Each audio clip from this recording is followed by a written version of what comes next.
안녕하세요. 노인정 약사입니다. 오늘의 5분 메커니즘은 태아닌에 대해서 알아보도록 하겠습니다. 이 태아닌은 국내에서 스트레스로 인한 긴장 완화에 도움을 줄 수 있음의 기능성이 허가된 건강기능식품 원료인데요. 하루에 L태아닌으로서 200에서 250mg 섭취하면 해당 기능성을 제품에 표시를 할 수가 있습니다. 이 태아닌이라고 하는 건 녹차에서 발견된 아미노산의 일종인데요. 이 기능성은 국내에서 스트레스만 허가가 되어 있지만 관련 연구는 크게 세 가지 키워드로 볼 수가 있습니다. 첫 번째는 스트레스, 두 번째는 집중력, 세 번째는 수면 건강 관련한 이야기인데요. 각각 관련한 논문들을 좀 하나씩 살펴보고 전반적인 메커니즘을 좀 정리해 보도록 하겠습니다. 우선 스트레스입니다. 이 스트레스는 12명을 대상으로 해서 네 가지 실험 조건으로 수행했을 때의 변화를 관찰을 한 건데요. 첫 번째는 실험을 시작하며 섭취했고, 한 번은 실험 중간에 섭취했고, 한 번은 위약을 섭취했고, 한 번은 아무것도 섭취하지 않았어요. 이렇게 네 가지 상황에서 어떤 변화가 있는지를 살펴보았는데, 이 급성 스트레스 과제 수행 중에서 이 태아닌을 섭취한 그룹이 위약군 대비해서 심박수나 타액 면역 글로불린 수치가 감소한 것을 알 수 있었습니다. 이것은 교감신경의 활성 억제에 의한 결과로 추정을 하고요. 이 항스트레스 효과와 유사하다라고 이 논문에서는 결과를 분석을 하고 있습니다. 이러한 것 외에도 다수의 스트레스 관련한 연구를 통해서 스트레스로 인한 긴장 완화라는 기능성이 메인으로 허가가 되는데 이것 말고도 이 스트레스와 관련한 집중력, 넓게는 인지 기능까지 관련한 연구들이 수행이 되기도 해요. 이거는 지금 18명의 남성을 대상으로 해서 하루에 200mg씩 태아닌을 섭취한 그룹과 그렇지 않은 그룹으로 나누어서 연구를 하게 된 건데요. 이 연구에서는 이제 고불안 성향을 가지고 있는 그룹과 그렇지 않은 그룹으로 또 분석을 했어요. 그랬더니 고불안 성향을 가지고 있는 그룹에서 태아닌을 먹었을 때 이 시각적 주의력의 과제 수행 능력이 유의미하게 상승하거나 과제 수행 속도가 빨라진 것을 알 수 있었습니다. 과제 수행 속도가 빨라진 거 뭔가 긴장해서 마음이 급해진 거 아닌가요? 그게 아니라 집중을 해서 수업 과제를 더 빨리 수행했다라고 해석을 하게 되는 결과입니다.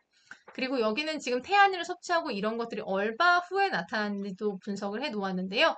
보통 태아닌 섭취 후에 한 15분에서 45분 그 안에 뇌파가 증가한다고 보기는 해요. 그 관련한 연구도 있기도 하고 태아닌 섭취 한 15분 후부터 이러한 결과가 나타난 것을 알 수 있었습니다.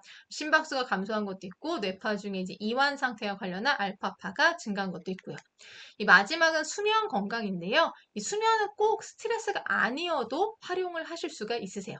그 어린이 대상 연구 결과를 가져와 보았어요. 왜냐하면 아이들도 섭취할 수 있다라는 걸 좀 보여드리고 싶어서 ADHD 진단된 아이들을 대상으로 해서 아침 저녁으로 200mg씩 총 하루에 400mg의 태아닌을 섭취한 연구인데요.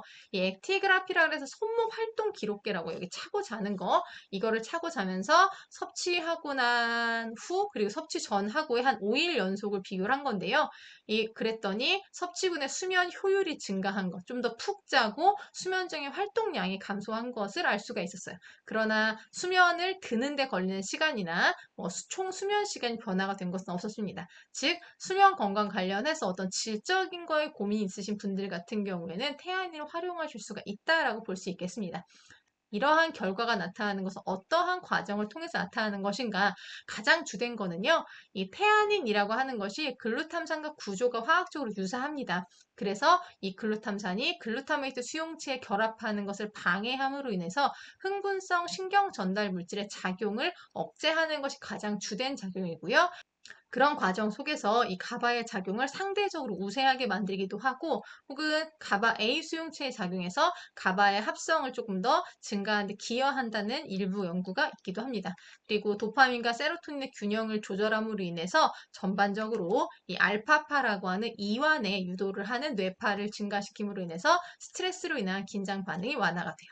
그러면 이런 것들이 그럼 주로 어떨 때 활용이 되면 좋은가? 지금 보시는 것처럼 스트레스로 인한 긴장, 집중력 저하나 수면의 질, 저하를 다 관리하고 싶은 상황, 혹은 평소 불안 지수가 높아서 일상적 긴장 관리가 필요하신 분들, 혹은 학업이나 업무 증가로 인해서 당분간 스트레스 관리가 필요하다라고 할 때 태아닌을 활용하시면 좋을 것 같아요.